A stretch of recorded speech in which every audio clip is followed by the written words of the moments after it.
Hypnosis किंवा हिप्नोथेरपी किंवा मानसिक आजार या रिलेटेड जरी एखादा शब्द आपल्या कानावर आला तरीसुद्धा आजही लोकांचा विचारांचा जो काही संभ्रम आहे हा फार वेगळ्या पद्धतीने चालू असतो। आणि खास करून हिप्नोसिस म्हटलं तर हिप्नोसिस नावालासुद्धा अनेक पद्धतीने बघण्यात आलेला आहे आणि खास करून म्हणजे याला निगेटिव्ह अर्थाने बऱ्याचदा याच्या बघण्याचा दृष्टिकोन याकडे असतो। तर आपण आज हिप्नोथेरपी किंवा हिप्नोसिस यामधील फरक काय आहे हेच जाणून घेणार आहोत। परंतु त्याआधी जर तुम्ही माझ्या या चॅनलवर सर्वप्रथम हा व्हिडिओ बघत असणार तर नक्कीच माझ्या ह्या चॅनलला सबस्क्राईब करा, कारण तुम्हाला नवनवीन व्हिडिओचं नोटिफिकेशन सर्वात अधिक मिळेल आणि या गोष्टींचं व्हॅल्युएबल नॉलेज तुमच्यापर्यंत पोहोचेल। तर नक्कीच माझ्या चॅनलला सबस्क्राईब करा आणि बेल आयकॉन प्रेस करायला अजिबात विसरू नका।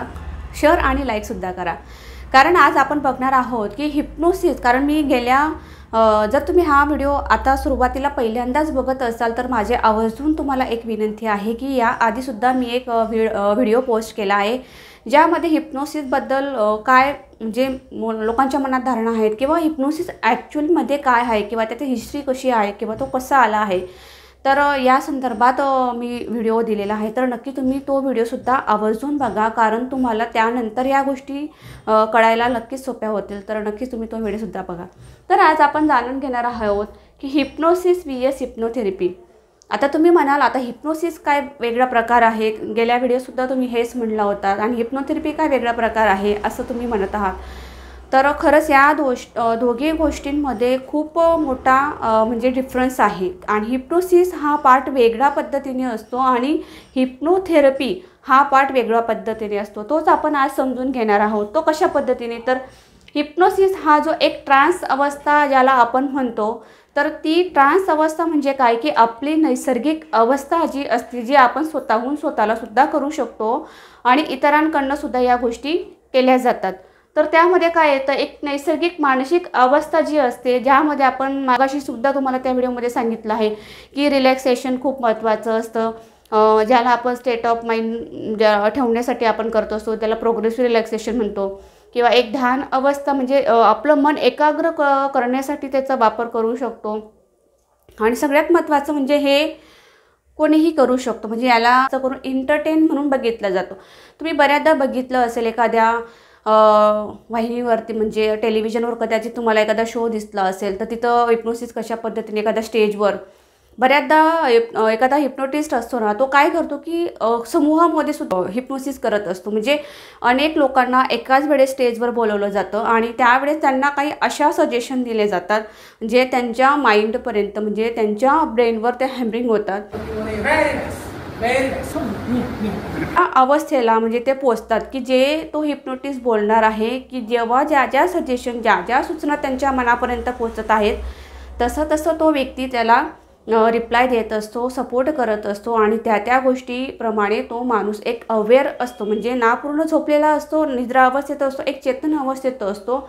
आणि अशा अवस्थेत तो आपल्याला म्हणजे सपोज एखाद्या हिप्नोटिस्टनी जर त्या लोकांना जरी सांगितलं असेल की तुम्ही एखाद्या बर्फाच्छिद भागामध्ये आहात, तुम्हाला आता थंडी वाजत आहे, जरी तिथं थंडीचा काही घेणं देणं नसेल किंवा तिथं वातावरणामध्ये अजिबात थंडी नसेल, गरम असेल, तरीसुद्धा त्या लोकांना तिथला आभास त्यांची बॉडी तिथं रिॲक्ट करायला लागेल की त्यांना थंडी भरत आहे, थंडी वाजत आहे, किंवा अचानक त्यांना जर सूचना जर दिल्या गेल्या की तुम्हाला आता खूप गदगदून घाम फुटत आहे किंवा तुम्ही एखाद्या पदार्थाचा आस्वाद घेत आहे, तुमच्या तोंडात पाणी येत आहे, त्या गोष्टी तिथं फील केल्या जातात। आणि हा पार्ट हा एक एंटरटेन म्हणून लोक बघत असतात। तर हा पार्ट झाला आपला हिप्नोसिसचा।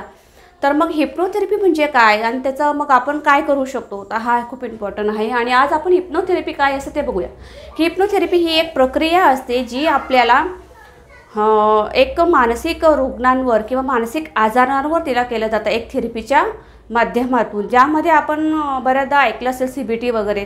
तर CBTच्या मार्फत म्हणजे कॉग्निटिव्ह बिहेवियर थेरपी, म्हणजे एखाद्याचा बिहेवियर चेंज करण्यासाठी जर मानसिकदृष्ट्या एखाद्या माणसामध्ये जर चेंज झाला असेल त्याचा वागण्यामध्ये, तर आपण हिप्नोथेरपीच्या माध्यमातून सुद्धा असे अनेक आजार किंवा अशा अनेक विचारांवर प्रभुत्व गाजवण्यासाठी आपण हिप्नोथेरपीचा वापर करू शकतो। आणि विशिष्ट म्हणजे मानसिक आणि रुग्णांवर उपचार करून त्यांना बरं करण्याचं काम हिप्नोथेरपी करू शकते। तर हे थेरपी कोण करू शकतं, तर हे थेरपी एक थेरपिस्ट करणं आपण करून घेऊ शकतो. जसे की त्या थेरपिस्टचं नॉलेज तेवढं असणं गरजेचं आहे. तो एक विशिष्ट एक थेरपी शिकून आलेला असावा, जेणेकरून मानसिक आजारांबद्दल माहिती असेल, डिसऑर्डरबद्दल माहिती असेल, किंवा एखादा सायकोलॉजिस्ट असतो ज्याला एक मानसशास्त्र मानसिकरित्या आपण त्याला जाणून घेत असतो. तर असा हा प्रकार मानसिक आजारांवर उपचार करण्याचा असतो.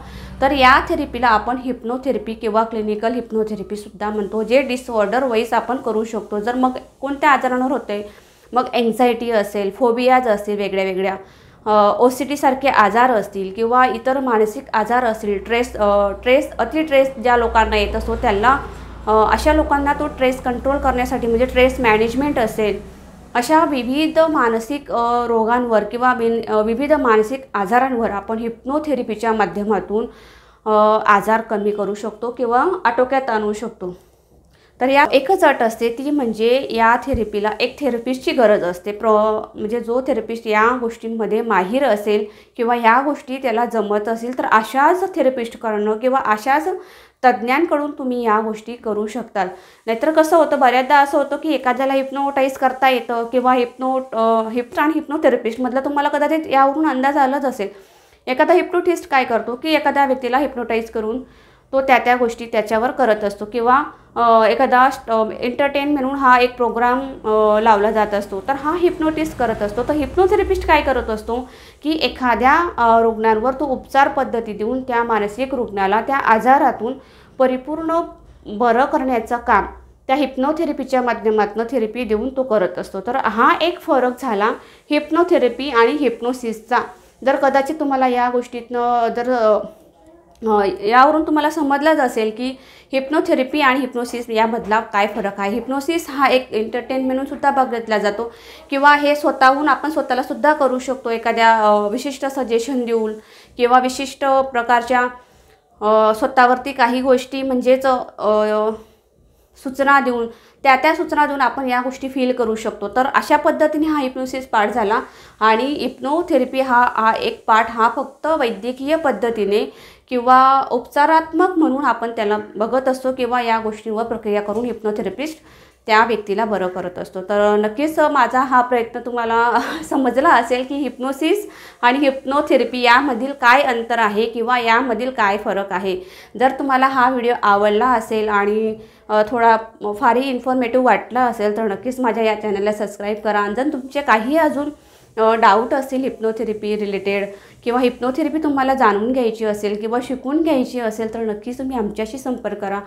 तुम्हाला दिलेल्या क्रमांकावर मेसेज किंवा तुम्ही कॉलसुद्धा करू शकता. हिप्नोथेरपी आजारांवर उपचारासाठी किंवा काउन्सलिंगसाठी किंवा इतर पॅरेंटिंगचे काही इश्यूज असतील त्यासाठी सुद्धा तुम्ही आमच्याशी संपर्क करू शकतात. आणि जर तुम्हाला अजून याबद्दल अजून काही जाणून घ्यायचं असेल किंवा तुमचे काही प्रश्न असतील अशा आजारां रिलेटेड, तर नक्की तुम्ही मला कमेंटच्या माध्यमातून सुद्धा विचारू शकतात. नक्कीच मला तुम्हाला हेल्प करायला आवडेल, किंवा नेक्स्ट व्हिडिओच्या माध्यमातून तुमच्या प्रश्नाचं समाधान देण्याचा मी नक्कीच प्रयत्न करेन. तोपर्यंत नमस्कार.